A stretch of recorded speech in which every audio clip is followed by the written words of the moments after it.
Hello, and welcome to Martial Arts Explorer. I'm Scott Combs. In this series, we explore practical self-defense techniques revealed in classical forms of all styles. This time, Michael's exploring a move from the middle of the second Iron Horse form. Let's go down to the dojo floor and see what he has in mind. Thanks, Scott. We're going to talk a little bit about wrist locks today. They're very common in martial arts. There's lots of techniques that cover this situation. Though historically, you have to remember, wrist techniques were more important because someone would often grab for a hand that was reaching for a sword. Not many of us carry swords today, so they're maybe not quite as useful. People who would use them a lot would be police officers, other technicians who would carry large instruments they would use as a weapon. It would need to be stopped. If you were someone to carry that, you might focus more on retention of a weapon, a gun, a knife, something like that, stun equipment. But right now, for your average person, it's not as likely. That we have a little bit of a situation that you might see wrist technique in a little more. Once again, we're going to use our forms to break this down so we get an idea of how we can use our forms to interpret to self-defense. Right? What do we do that makes sense in that respect? We're going to keep looking at the Hanchi Nidan, and we're going to look at a section that starts at chamber side position, rotates over the head, kicks, and comes across. We're going to call this a wrist lock, and we're going to follow it with a kick. Now, oftentimes we touch the inside of the leg, signifying to kick someone else in the same spot, or just simply signify a kick. Sometimes the kick doesn't exactly match. It may not be an inside the knee kick. It may kick to some other spot on the body. Adam's going to come and join me. Now, to get into this wrist lock position, or actually a wrist technique where he's grabbing, instead of saying he's just grabbing down here and starting from here, because once again we said this doesn't happen. Most guys typically don't grab another adult male and start pulling on each other's wrists. It doesn't do you any good. So we're assuming he's going to reach in, he's going to start this fight, he's going to intimidate us, he's pushing his back or he's reaching for the punch. As he goes to push, if I bring my hand in the way, he might latch on and grab, especially if this was originally intended to grab onto my shirt or my chest or jacket, something like this. If he was reaching to grab anyways, and I bring this across, I'm going to end up with this wrist grab right here. Now, if I drive my hand straight up, we're going to end up in a little different situation. If I bring this hand right in and he's reaching forward, he grabs underneath. This is a different technique.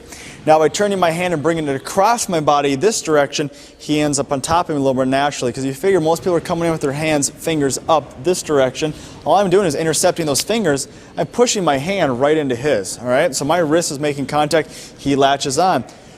Hook the finger, lock him down. Very important. Start grabbing his wrist and curling over this way, roll it in. If I start to get more of a bend all the way through, I bend the wrist, the elbow, and the shoulder. I start to apply my pressure to get my S wrist lock in here, and I bring it down.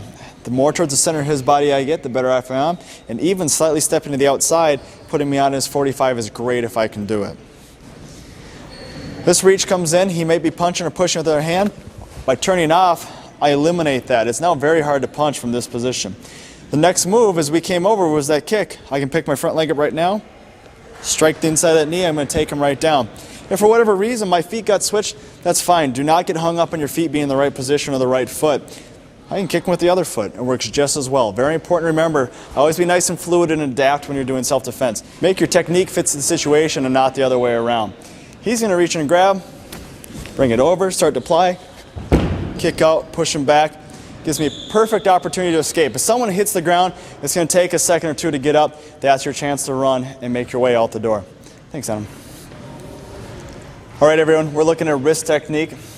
Starting from the side chamber position, rotating over the top, following with a kick. Possibly a punch to follow if needed. If I was working with Kelly here, now, first of all, we got to remember this is a cross-handed technique. All right, if she's going to reach in, I've got to give her my opposite hand. Reach across my body. I've also got to wave it. As it comes in, I want to bring it this way, forcing this grab into here. Now, if she doesn't grab, it's going to change the technique a little bit, but remember, this is still a perfectly good move, followed by the kick, might get you the same results even faster, and possibly even easier. If her intentions are to grab, I'm just going to wave my hand across, and there she starts to latch on right off the bat. Lock down the fingers, bring my hand in and start to apply the technique by locking onto her wrist. Remember, you're almost matching grips, and then by peeling her fingers in or pulling them in, I start to apply this pressure in here. I might want to skip up, I might want to stretch, I might want to use my back leg to get my reach and just come across. If I'm standing too far sideways, the back leg's no longer a target, I can take the front leg down. Always be adaptable. Okay, give it a try, guys.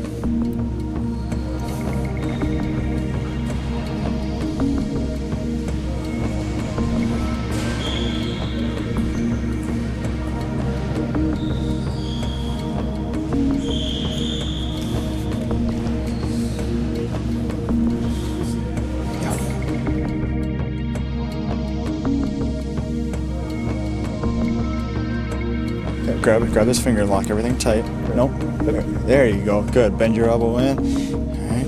You're starting to get somewhere. Okay. There we go. Pop. Good. Remember, always use your 45s. So from here, move out to the angle, pull it back towards the center line. You're going to get the pressure easier and faster. I just want to readdress something a little bit. I know a lot of people are going to look at this and you're going to have a hard time getting this grab. Now just remember, if this comes in and I don't get the grab, the technique still works. As he reaches in and this hand comes across this way, just push and pull. I have a perfectly acceptable block, all right? I'm moving him on the way, I have a great counter. From here I grab his wrist, I can just pull in this direction here. I could work into an elbow lock. I could strike in the back of the tricep. I could strike in the shoulder. These all work great. Don't get hung up on the idea. If this move does not work for you, move on. If it's there, if someone ever grabs you overhand, perfect. You put the lock on and you move quickly, okay? Remember to be adaptable. Be fluid in your self-defense. It's all very important. Thanks for joining us. See you next time. If you want to try this at home, remember, use caution. You want to make the technique work, but you don't want to injure your friend. And we're not responsible for any injuries that may occur. If this technique isn't working for you, you probably don't have the pinky side of the hand pointed straight up. Check on that. We love getting your email. Send it to explorer@fullcirclemartialarts.org. For Martial Arts Explorer and Michael Kleinepeer, I'm Scott Combs.